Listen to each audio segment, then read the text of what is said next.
suppose way of introduction, Tony Slack's my name. I've been in real estate in Geelong for about 23 odd years. I started in 1989 at North Geelong Real Estate out in Separation Street in North Geelong, and I suppose it was, I've recalled this story quite a few times. My first sale, and I'll go back to my first interview. I spoke about what would you do, you're going to be based in North Geelong. What would you do if you had someone who was looking for a property in St. Hyton?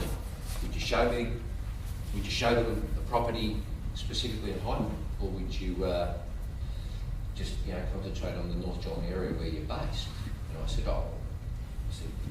if they want Hyton, well, I'll look after them in Hyton. And my future boss said, oh no, you'd show them everything. One thing I have learned over the years is very rarely do people relinquish their preferred area where they want to live. There hasn't been too many times where I've been able to convince someone, I'm just purely talking about someone where they want to live, very rarely do they sway more than a couple of kilometres away from where they really want to live. So my future boss, I reckon he was wrong. And secondly, when I first, my first start that I made, I was thrown in the deep end.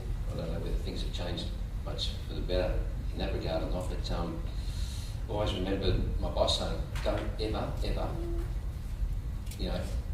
hesitate to ask for advice, and that's something that throughout my real estate career, I've always asked other people for their opinion, their advice, and I don't have all the answers, and I think especially when it comes to real estate, there's so many variables.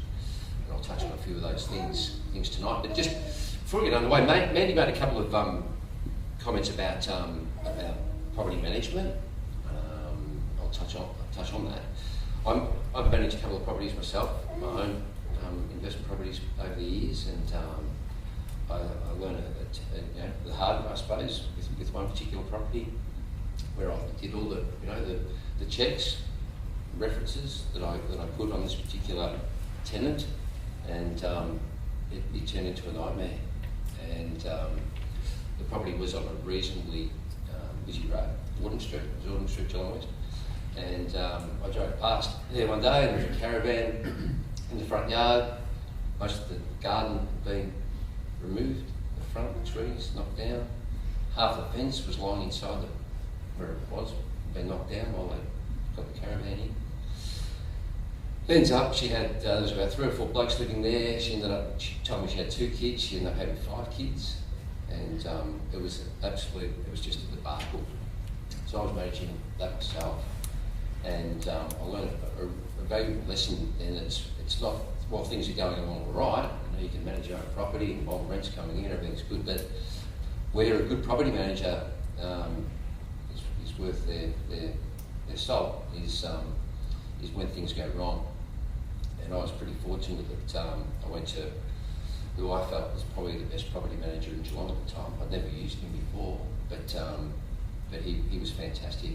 And so from that day on, I vowed never do it myself, get someone else. And the difference between a good property manager and a not so good property manager is just you can't put a figure on it. It really, a good property manager will inspect the property regularly. They'll keep you informed about not only your own particular property, but what's going on in the marketplace as far as other opportunities for you. They'll also keep a good idea on current market rents as well, because there's been plenty of properties that I've been invited into over the years that have had long-term tenants paying well below market rent, well below market rent, and all the managing agents done, I use that term managing agent pretty loosely, all that agent has done is just collect a rent. They've done no management of the properties at all. And there's been some 2 or 3 years. They haven't had a visit. Tenants haven't had a visit from the agent. So it's really imperative that when you do list your property for rent, that they actually do periodic inspections, they keep them informed, they do rent reviews, regular rent reviews, just to make sure that you know, your tenants are paying fair and reasonable market rent. So that's something. But yeah, so 23 years of real estate, purely residential. I don't profess to know too much about commercial real estate, but residential real estate is something that's obviously a topic of great interest to so many people. Maybe too many times I walk up the street, or I hate going to the supermarket. I actually like going to the supermarket, but when I'm at the supermarket, I'll quite often go to get some bread and milk, and an hour and a half later, I come back home. And my wife goes, "Where have you been? What have you been doing?" So I just bumped into a few people, and 90% of the people I bump into, they want to talk real estate. What's the market doing? You know, what prices doing? You know, so it's something that should never be one size fits all approach. So many people over the years have come in and say, "Oh, Tony, you know, we want to buy an investment property." "Oh, that's great. No worries. Yeah. What are you looking for in an investment property?" "Oh, just, you know, something that'll get good rent. You know, something that's neat, tidy, clean. You know." Quite often someone might have come into some money, they might have inherited some money, and all of a sudden they're going to be property real estate investors. It's great. So my number one tip is, right from the start, get good advice from your financial advisor, from your accountant. You need to know what type of property best suits your situation.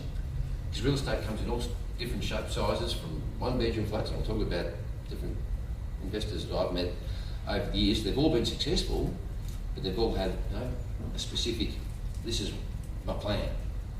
This is my real estate investment plan. And they've structured it really well because they've had great advice right from day one. And as I said, the real estate side of things is somewhat secondary to making sure that you maximise your own personal circumstances. And then you touch on that. So that side of things, I think, is good. Get yourself, you know, build a good team around you. You know, bank managers, bank lending institutions, financial brokers, whoever. But just good, you know, make sure you have, you know, someone real estate. You know, I suppose, you know, a bit of self-interest here, but you've got to keep in mind that sales people, real estate sales agents, they're exactly that. They're sales agents, and quite often they'll tell you what you want to hear because they want to make the sale. So you've got to be really careful that, you know, get someone that's impartial to maybe give you, whether it's an advocate, whether it's an agent that you may know from another firm, buy them a bottle of wine or something, you know, or sling them $100 or something to give you an unbiased opinion of that particular property, not the sales hype. Don't get caught up in the sales hype. And you know, I've been guilty of it over the years because that's what you're paid to do. You're paid to spruik the property, talk it up, you know, make it stand. You know, "Oh, this is a one-off. You know, I'm not going to see a property like this again. If you miss this one, you know, you'll certainly regret it. You know, there's another 3 or 4 in the next street. You know, so, but that side of things. So the type of property, as I said, look, I know people that have got probably a portfolio built up of one-bedroom flats. They don't care where they are, anywhere in Geelong, one-bedroom flat, from North Shore through to Warpines, one-bedroom flats. Anything they can get their hands on, that's what they just love, and good on them. That's their financial, you know, plan that they have not wavered from, or path, I should say. They have not wavered from that. Through to developers, all they do is basically buy land, build multiple dwellings on that land, as many as they possibly can, and they hold. They don't sell. They just hold them. Build them, hold them, rent them, away they go. Very, very wealthy people. Now, admittedly, they've been pretty fortunate because they've got in their team, they've got a lot of relatives that are tradespeople, bricklayers, electricians, concreters, and the likes. But there's still, I can think of other groups of developers that still have to employ outside labour. But it's once again, that's their development. They've got their criteria there, and they stick to it. And there's everything in between. I was only talking. It was last night. I did an auction up at St Joseph's College, and I was talking to a guy, and he said he just relocated when he purchased something from out. What's the out in Warm Ponds, the relocatable type homes, the village that's out there. There was a property there that he purchased, and he relocated it onto a block. It already had a house on it. He put it in the backyard of a property in Corio. Did a 2-lot subdivision. He had a few hoops that he had to jump through with council, being a relocatable home, but he got there. Did a lot of the work himself. But there's another example of a guy thinking outside the square. Who would think to do that? But now he's got a property that he's earning. I think he said he's getting about $250 for each for the relocatable home. Now, I mean, no one knows he's got $150 a week for a relocatable home at Warm Ponds. All of a sudden, he's picked it up, made some improvements, whacked it on back of the property, does 2-lot subdivision. Voila. So he's probably got I'm sure he has a cash positive investment out there. So, which brings me to, I suppose, as an agent, once again, there's no right or wrong aspect to property investment. So everyone's got a different criteria, as I mentioned, but from experience, the people that I've been involved with over the years, the ones that have done the best, when I say done the best, achieved, I suppose, equity. And if that's how I like to look at it. If I'm looking at buying an investment property personally myself, I'm looking to try and build as much equity in that property as I possibly can, and as soon as I possibly can. Because then I can go to the bank and go, well, look, my borrowing's on this, it's now worth this, because I've done some things along the way. And I suppose there's a saying, your profit's made when you buy, not when you sell. So if you buy the right property, it's amazing how quick, good quality, A-grade, blue chip properties appreciate in value. We're pretty fortunate in Geelong. We don't have the peaks and troughs that other areas do. Geelong's always been slow and gradual. The only time that I can remember having to say to people, look, your property's not worth what you paid for it, was during the pyramid. And the interest rates were 17%. So during the pyramid downfall. So from 1991 through to about 1995, there was zero growth. It's quite often it was going back, but still there was some people who held up fairly well. There was no growth, but typically houses in Geelong were worth about $140,000, $50,000, and they may have paid that for them. They might have only been worth $120,000, $130,000. So it wasn't, it's 10%, but it didn't take long for all of a sudden those properties by the late 90s, early 2000s, they doubled in that time. So we're very fortunate in Geelong that the capital growth that we were able to achieve, is pretty consistent. I think it's somewhere between 7 and 10% over the last 10 years. So I mean, it's pretty good return. So, but going back to what I was saying is I've just always been big on, I suppose, the land component of a property.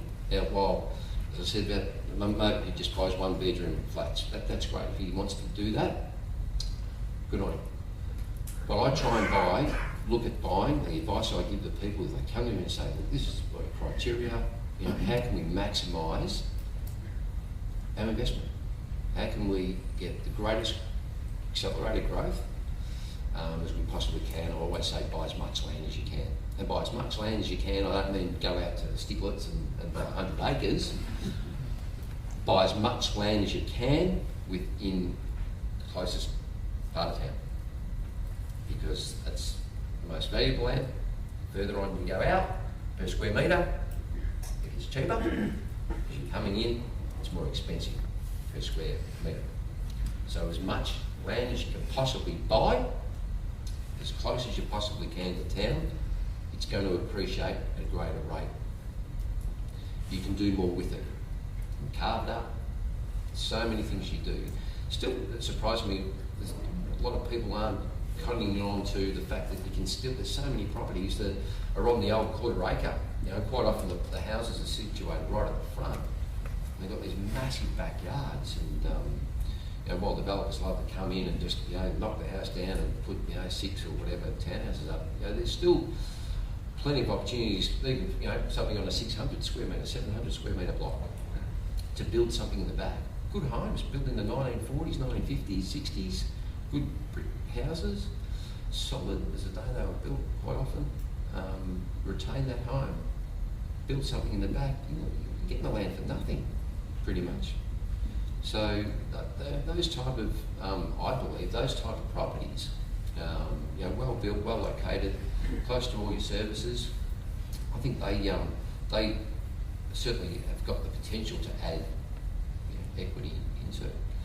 I had a call, it was funny, I was in Melbourne a couple of weeks ago and I had a call from a lady. I've been looking for something for her for quite some time, and she got all excited because she saw a place, she went to an open for inspection, she got all excited, and she said, there's a lot of competition, the agent's already had one offer, and they're going to be, getting all the highest and best offers in by 4 o'clock today. She said, I'm really keen to throw my hat in the ring.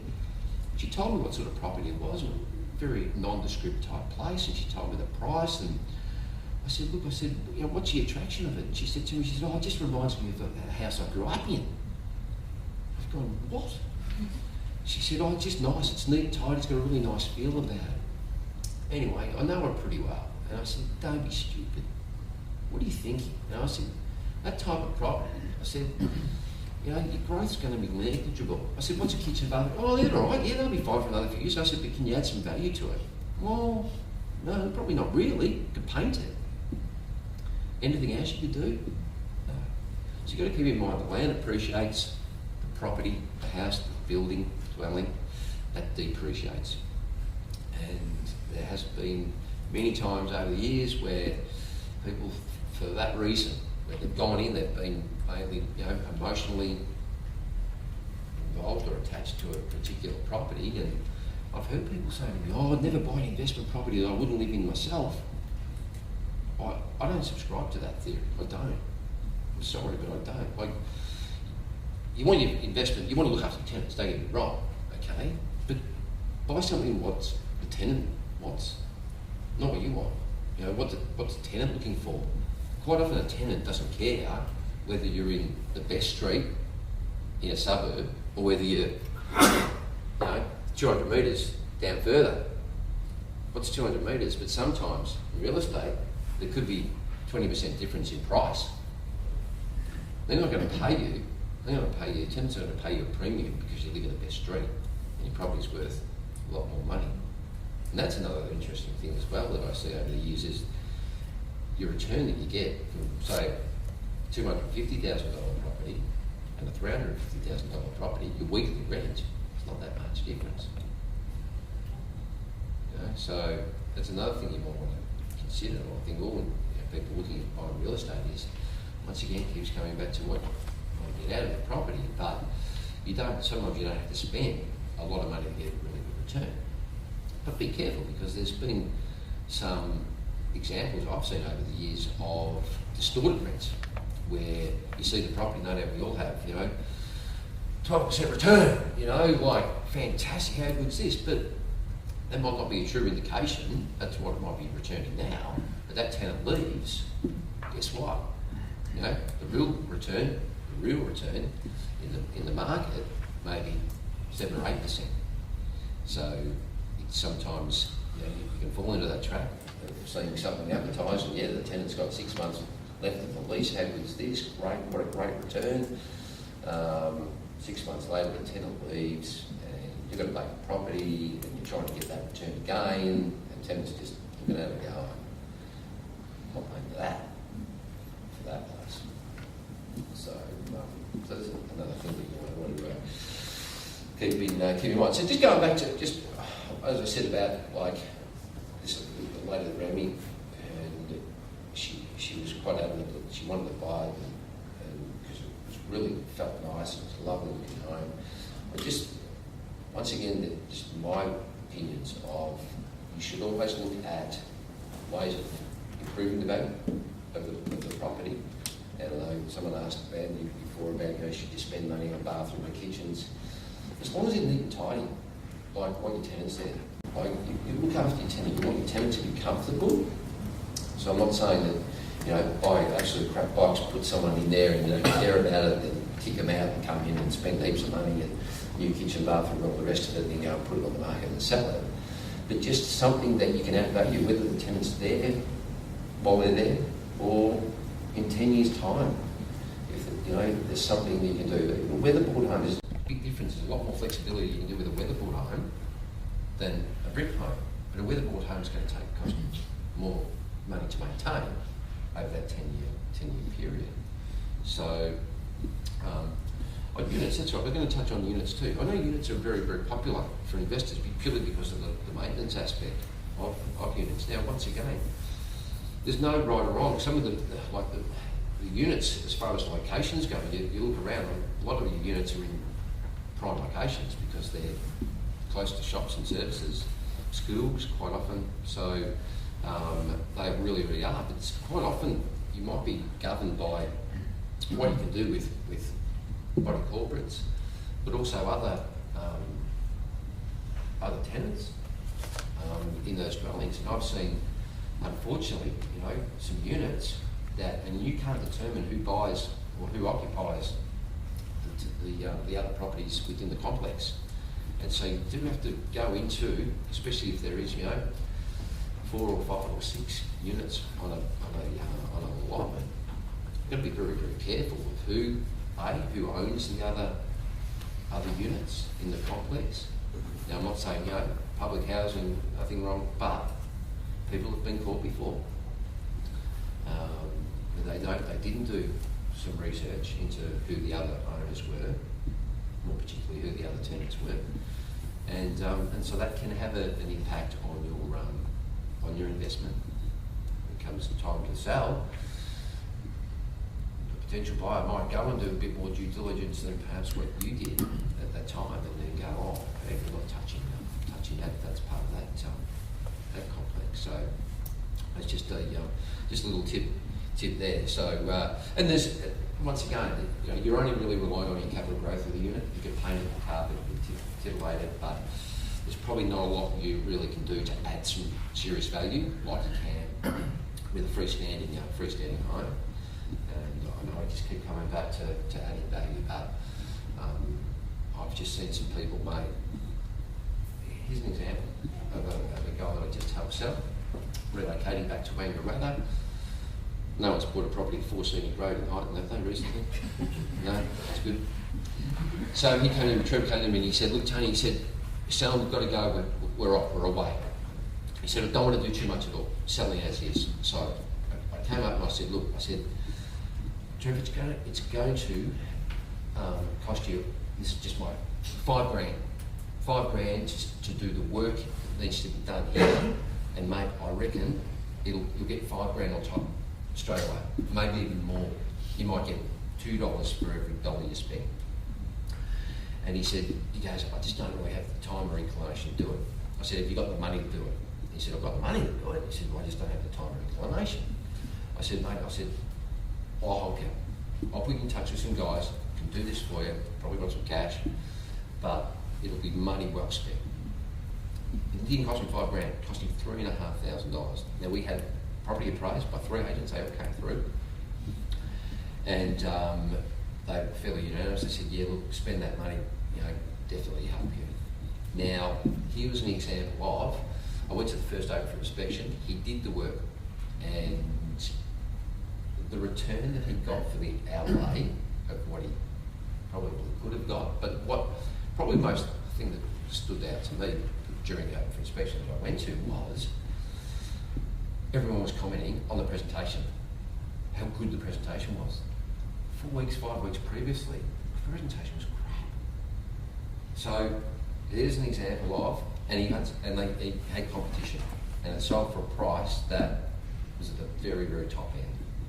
So there are so many homes that I've seen inspected that you walk through and you just go, these people are costing themselves money.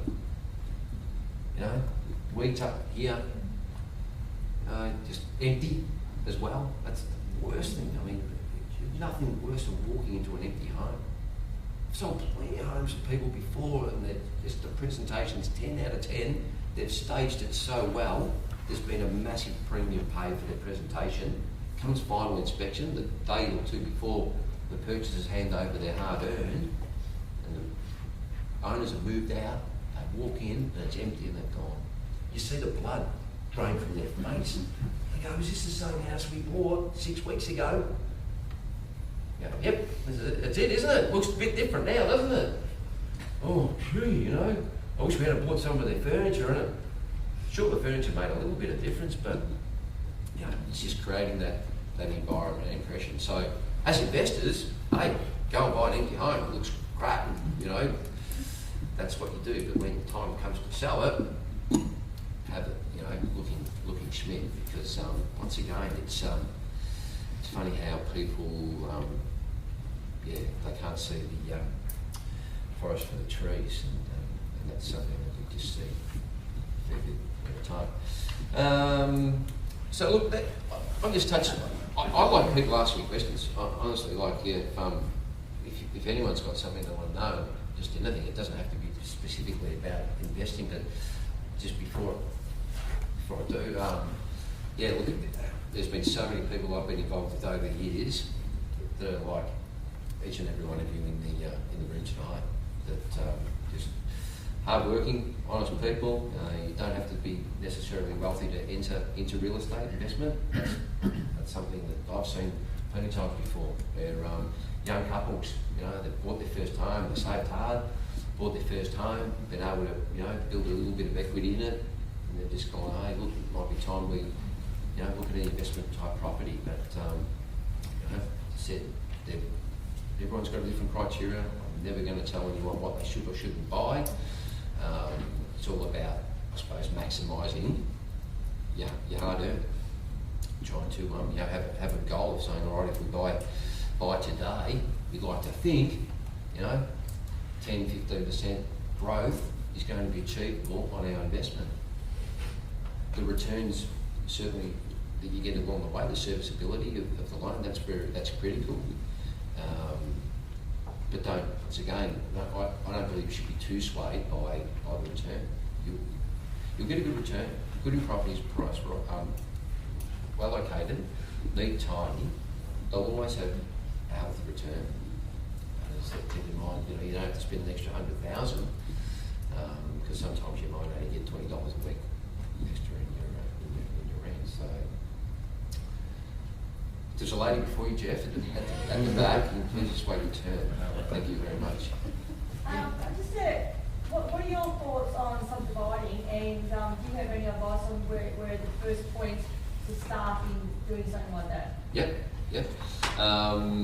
It's a lot more expensive to subdivide now than what it used to be, and that's because everyone's wanting to take. Everyone's put their hand out. Council, water, power call. They're all wanting to take their little bit of it. So it's not as cost effective as what it used to be. But having said that, that's if you're doing it to sell straight away. All right.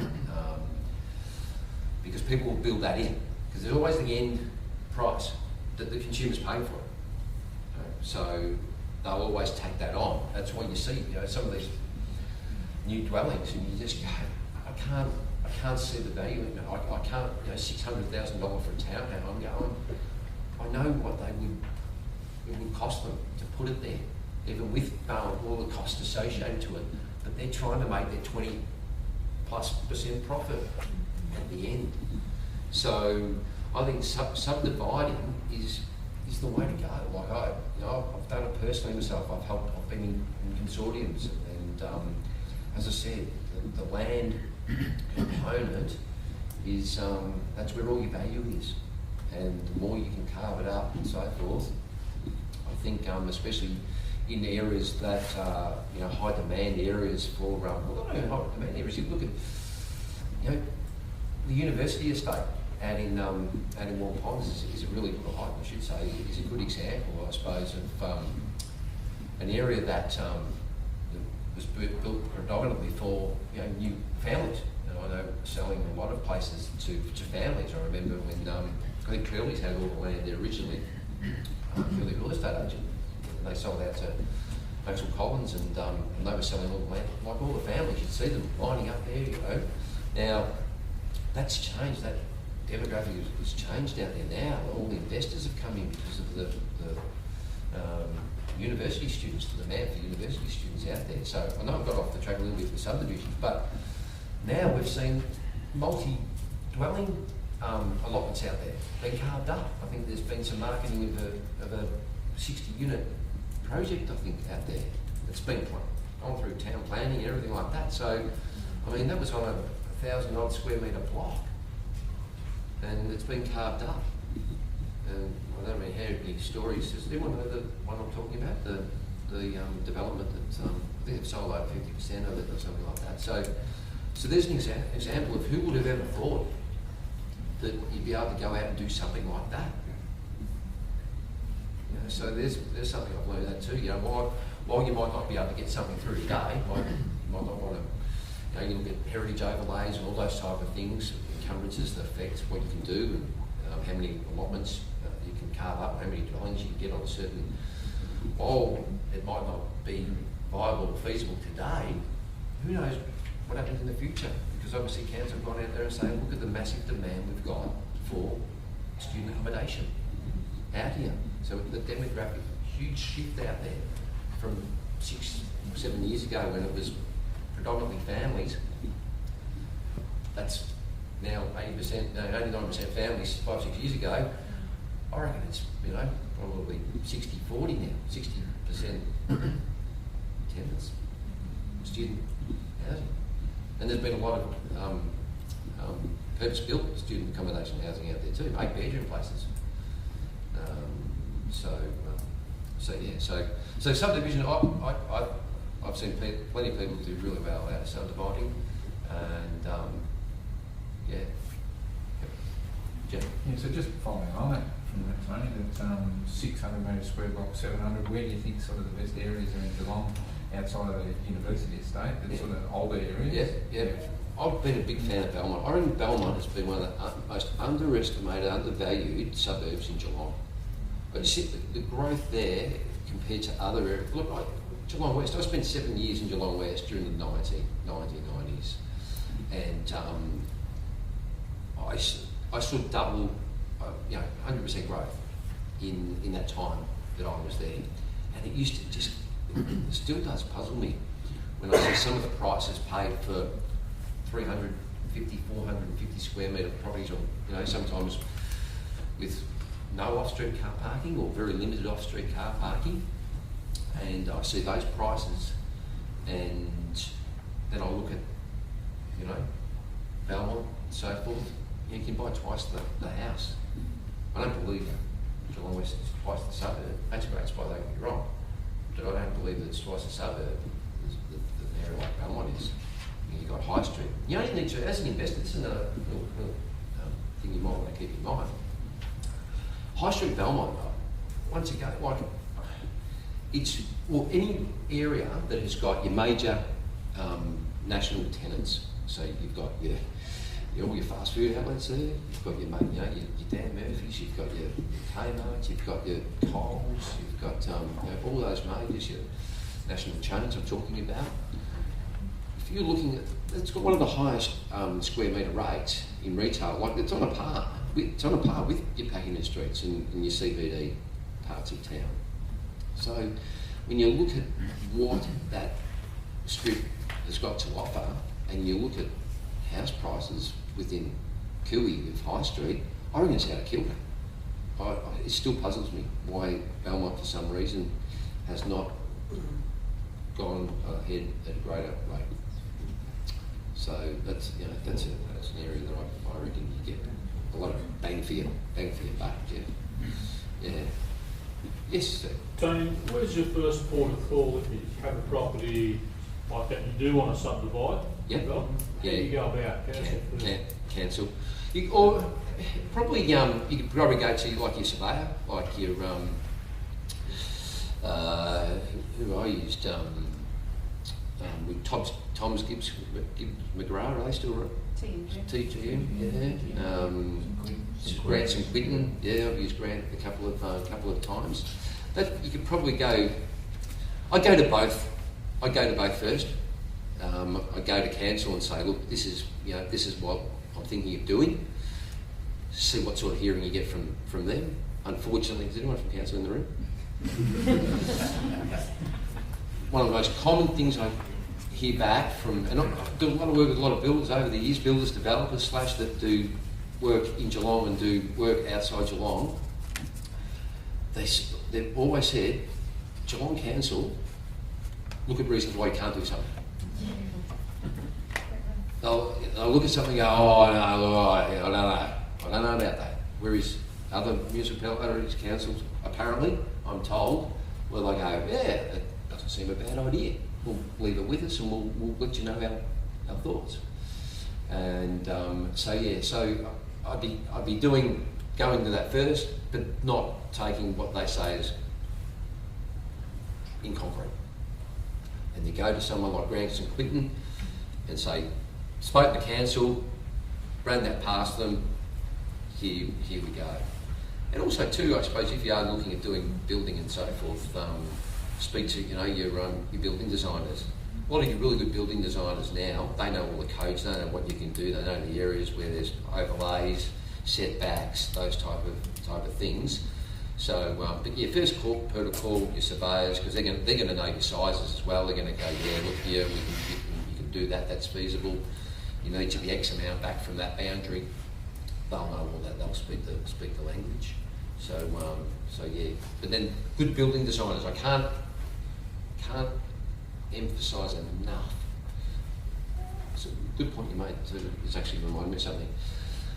I've been involved with some developments over the years, and they might be typical mum and dad developers. Sometimes a consortium. I'm thinking of one particular one where a few friends got together and they built 4 townhouses, and they were shocking.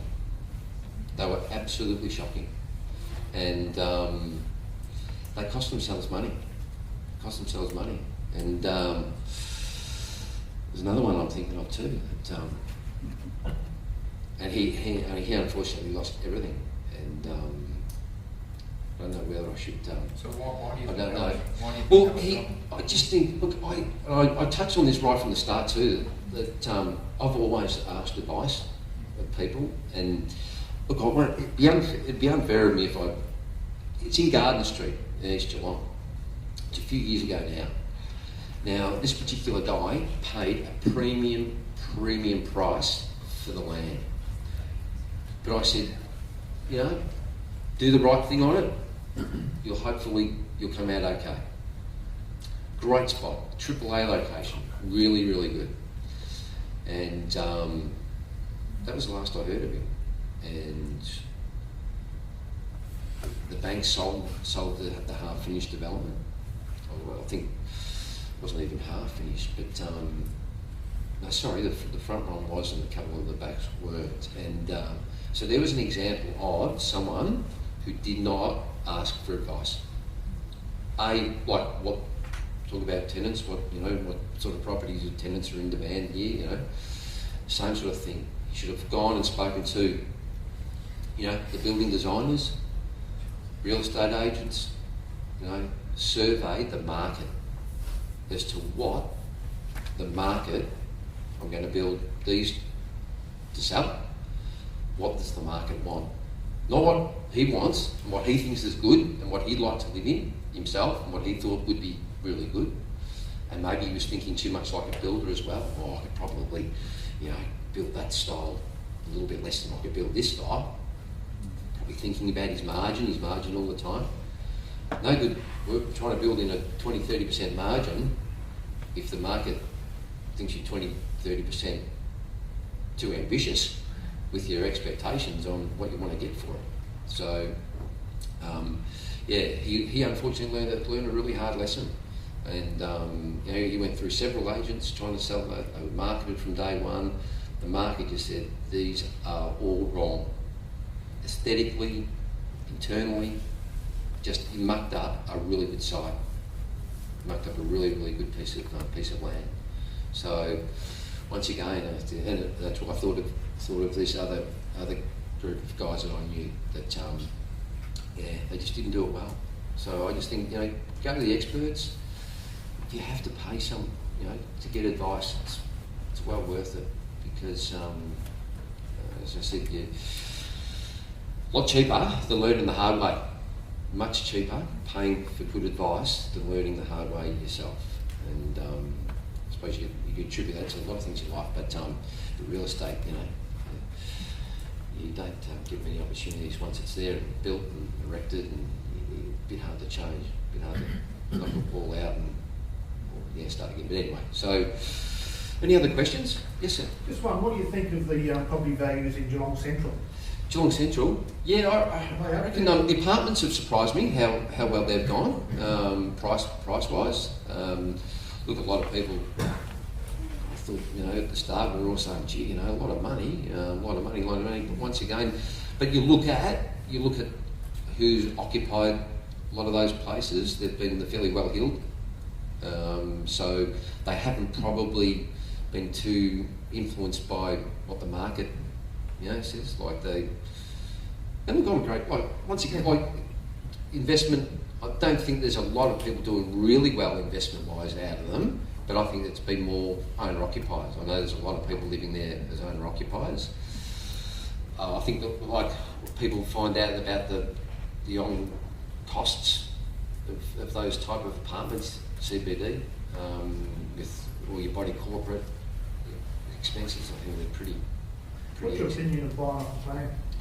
Off the plan, I think if you've seen some work from the developer before, if they can physically show you, if they're credible, I think buying off the plan has a lot of merit. Has a lot of merit, indeed, because there's a retail price and a wholesale, and this is what I keep saying about developing your own things, because you're building equity straight away. So if you can buy something, you'd like to think. You can buy something off the plan, you'd like to think you're buying that at a wholesale type price. Because when it's finished and all done, and you hand over your money, you'd like to think it's got a retail price, which is more than the wholesale price.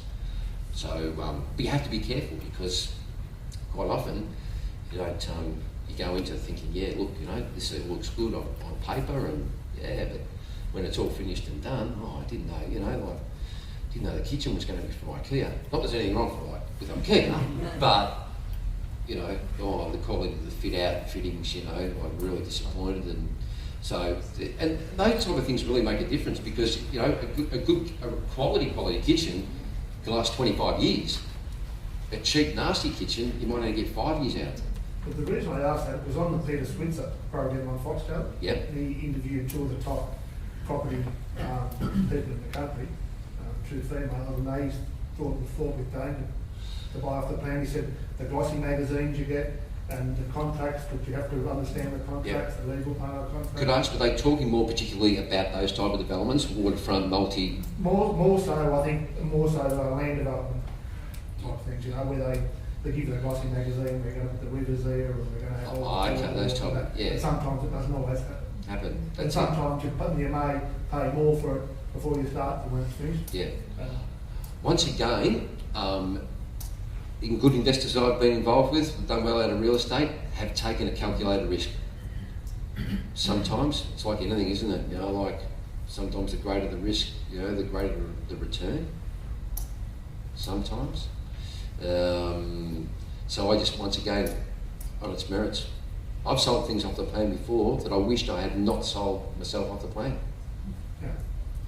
I wish I had kept them. I did a couple just years and years ago. And the young couple that I sold it to, they made more money than I did after 12 months. Who was the one that knew?